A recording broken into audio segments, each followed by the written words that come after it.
Masih di Duta Auto Solution. Hari ini gue mau sedikit kasih edukasi atau pengetahuan soal DSP. Apa sih DSP? DSP itu prosesor, bro. Prosesor kita gini. Untuk mencari efek staging, imaging, separasi gitu di audio di mobil kita ya. Itu syarat utamanya adalah dengan penggunaan DSP. Kita coba mau kasih contoh ini, contoh dari Momentum ya. Momentum DSP 3SE. Nah, kita buka. Kayak apa sih barangnya? Barangnya sendiri tuh kecil, compact, kecil. Bisa kelihatan nggak? Nih, ada untuk berapa channel ya, macam-macam. Ada yang 6 channel, 4 channel, 8 channel, itu tergantung DSP itu sendiri ya. Nah, untuk penggunaan DSP ini sendiri, saat ini sudah banyak DSP yang built-in power. Jadi kalau zaman dulu kan kita kalau mau ngeset audio di mobil itu pakai power. Kalau zaman sekarang itu untuk harian ya, kita bicara untuk daily use, kayaknya udah nggak perlu lagi deh power karena di dalamnya ini DSP sudah built-in power nih dengan ukuran sekecil ini. Iya, jadi ringkas, nggak kebanyakan komponen-komponen part-part di dalam mobil, nggak. Untuk penempatannya sendiri pun bebas. Nih, contoh, kita kebetulan mobil ini Venturer, kita sudah pasangkan nih. Bisa kelihatan nggak ya? Ini nanti kita pasangkan di dalam, ngumpet di dalam konsol. Ini tuh DSP-nya. Nih, gue kasih center sedikit ya dari HP. Momentum 3 DSP. Oke, nanti posisinya mungkin nanti di sini. Dah, aman. Bener nggak makan tempat ya? Nggak makan tempat. Nggak usah di bagasi belakang atau gimana di pojok. Usah. Cukup di sini udah bisa. Nah, dari Duta Auto Solution sendiri ini kami kasih sedikit rekomendasi untuk pemilihan DSP. Kita bicara yang untuk daily use ya, harian ya. Dengan Momentum 3 DSP ini sudah sangat-sangat cukup.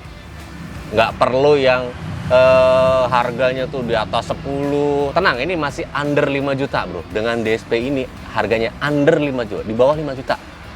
Jadi masih terjangkau banget sih. Salah satu DSP rekomendasi dari Duta Auto Solution. Nah, balik lagi tadi ke fungsi prosesor itu sendiri ya. Jadi dengan prosesor ini kita bisa tuning suara seolah-olah begini. Kita tuh kayak mendengarkan konser. Si vokal tadi kita cari titik stagingnya, imagingnya itu berada di tengah dashboard. Separasi untuk alat musiknya, misalnya ada drumnya mungkin di sebelah sini, gitar sebelah sana. Itu tergantung pada saat recordingnya mereka, musiknya mereka itu sendiri gitu loh. Cuman maksudnya dia nih memisahkan tadi.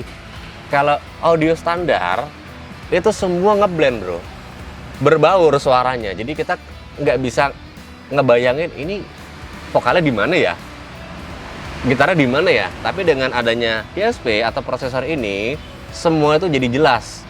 Wah, seolah-olah ada di situ si vokalnya. Wah, seolah-olah drumnya ada di situ. Dan kita bisa setting juga dari frekuensi responnya. Kalau head unit standar tuh memang ada equalizer ya. Kita bicara equalizer semua ada. Cuman equalizer tersebut fix. Dalam arti ada misalnya frekuensi 100 Hz, 125, 160 itu tidak bisa dirubah. Kita bisa naikkan turunkan itu, cuman tidak bisa kita rubah. Contoh begini, pada saat kita melakukan setting, ternyata ditemukan kita frekuensi tertentu, misalnya katakanlah di angka 850 Hz misalnya. Itu kalau kita menggunakan head unit standar itu nggak ada angka 850 itu tidak ada. Jadi kita kalau mau turunkan bingung tuh, nggak bisa. Nah, dengan adanya prosesor ini, kita bisa buat suatu angka baru 850 Hz tadi, kita bisa mainkan. Nah, itu salah satu fungsi dari prosesor itu sendiri. Gitu loh. Jadi untuk menggabungkan suara high-nya dari tweeter, suara mid-nya dari mid bass, low-nya dari subwoofer, kita bisa bikin ngeblend. Gitu loh. Mungkin itu aja sih yang bisa gue jelasin. Dan nanti kalau pengen tahu seperti apa sih tampilannya pada saat kita tuning, itu kan nanti ada software-nya kita tuning pakai laptop. Kita menggunakan laptop, bukan sembarang ini pasang langsung jadi, enggak ya. Kita melakukan tuning dengan menggunakan laptop. Nanti deh pada saat hasil akhirnya gimana. Jadi so don't go anywhere, stay tuned.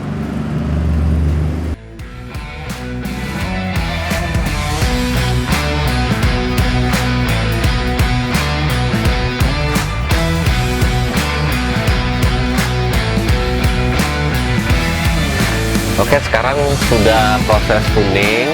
Tadi yang gue sebutin di awal ya, gue ulang lagi deh. Prosesor itu fungsinya satu, seperti yang terlihat dulu deh, gue tunjukin dulu. Untuk melakukan suatu tuning itu menggunakan laptop. Ya, jadi DSP atau prosesor itu kita settingnya menggunakan laptop. Nah, ini salah satu contohnya aplikasi dari DSP si Momentum 3SE. Mau kita lihat sedikit ya grafiknya, frekuensi responnya semua. Nah, satu, dia bisa untuk time alignment. Itu maksudnya adalah untuk jeda waktu, ngedelay waktu.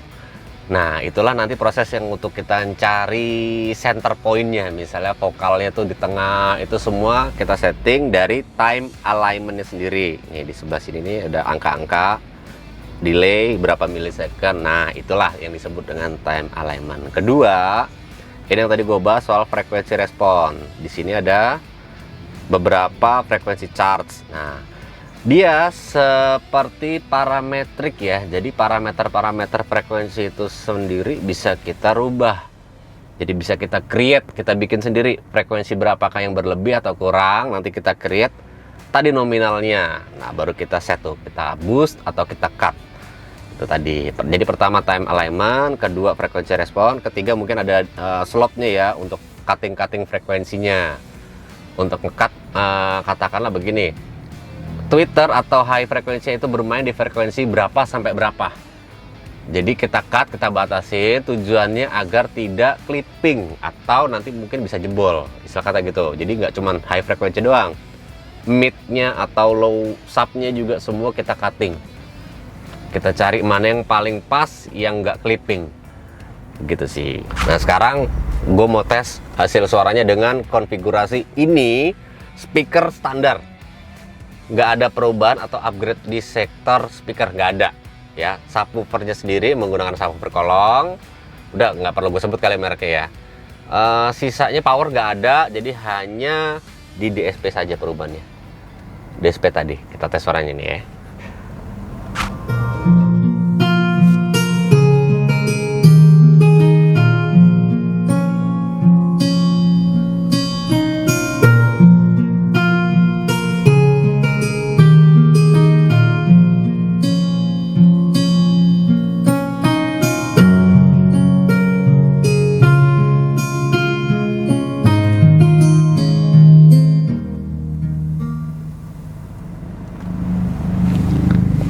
Itu hasil suaranya.